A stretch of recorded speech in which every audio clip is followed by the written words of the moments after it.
Alright, let's take a quick little look at my 8x54 before we get to the shooting. So, as you can see, it's an M96 with a thin stock. They leave these raised panels on the thin stocks to transfer recoil through the action. This particular one has had the step turned off, and you can see right there. They just turned a taper from the step back, I would say. Now if you look at the end of the barrel, that's an 8mm. There's still a lot of metal there, so I'm not too familiar with Mausers. I don't know if that was a 6.5 barrel that was bored out. I suspect they probably didn't bore them out. They're probably close enough they just re-rifled them. Or if it's been fitted with an 8mm barrel. It's got one of these type sights on it. Nice little sight, but awfully small notch. I'll have to widen that out. And it's thick. It's not your typical little rimfire thing. Like, that thing takes some effort to move the elevator. So on the bolt, I'm not sure what this is yet. I got to clean it up. I don't know if they just heated it, bent it, and then the bluing wasn't quite up to par. It's been drilled and tapped on the top and on the side, and this side mount, there's some solder on there. The serial number's still there, 3-digit serial number.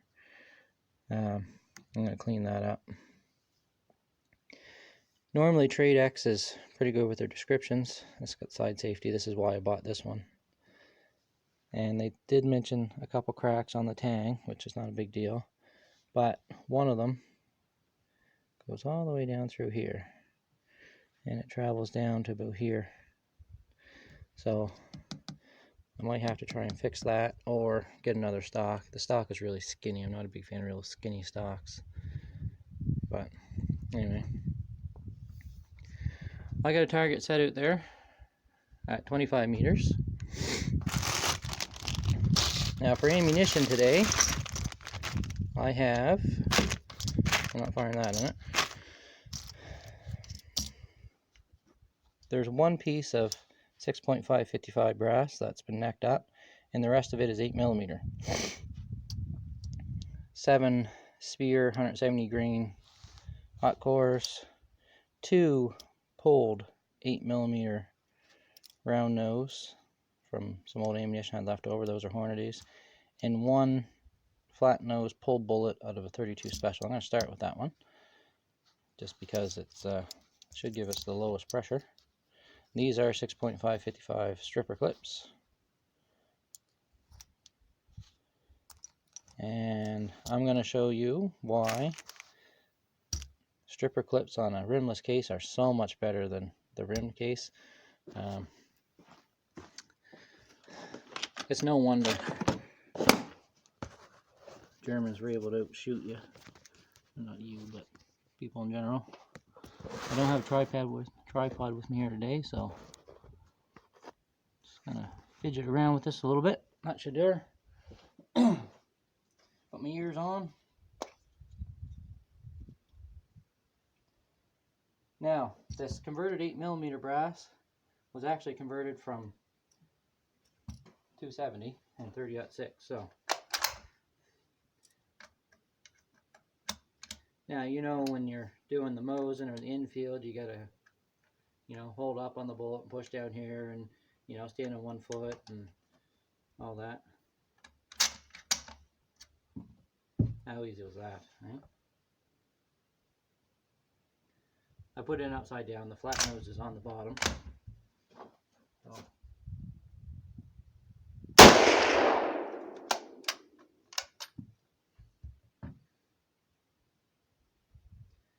Alright, so the load that I used on these, it's 4064's 2.8 cc's. That is the recommended load for 8mm Mauser out of the Lee manual.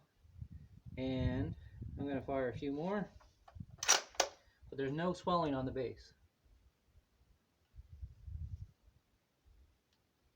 There's a piece of fuzz on the front sight though.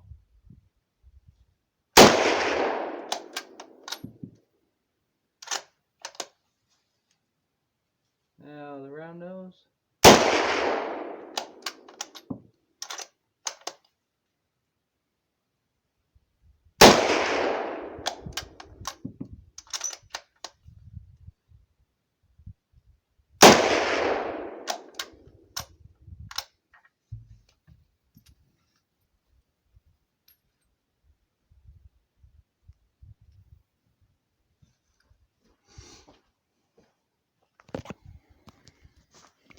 Alright, so one case cracked.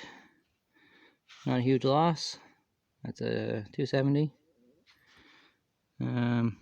That might have had a case, a dent in the neck or something. Anyway, as you can see, these are full power loads. The only thing I did do is the load that I used was for a 180 grain bullet, and I used 170 grain bullet, so I backed it down that way.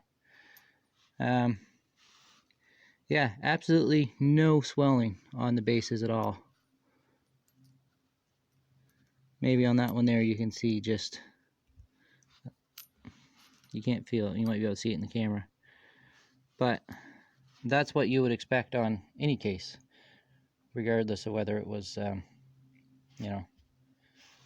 right or not. The 6.555 cases, or the 8x54 cases, should be a couple thou bigger on the base than these. So anyway, we'll go take a look at the target, and then we'll set up and try and get some accurate shooting on the go. Okay, not terribly bad considering I never really took a whole lot of time aiming. That's 5 shots. There's 4 right there, 1 up there. That was likely that flat nose bullet being a different diameter. I'm just going to mark these, and then we'll try 5 more accurate loads. I wasn't real careful measuring out the powder either. Some dippers were flat, some were rounded. I didn't care. This is also a bunch of leftover primers, stuff that I've salvaged out of other cases that I used just for this particular purpose. So anyway, get this marked up and we'll set up, see if we get 5 accurate loads.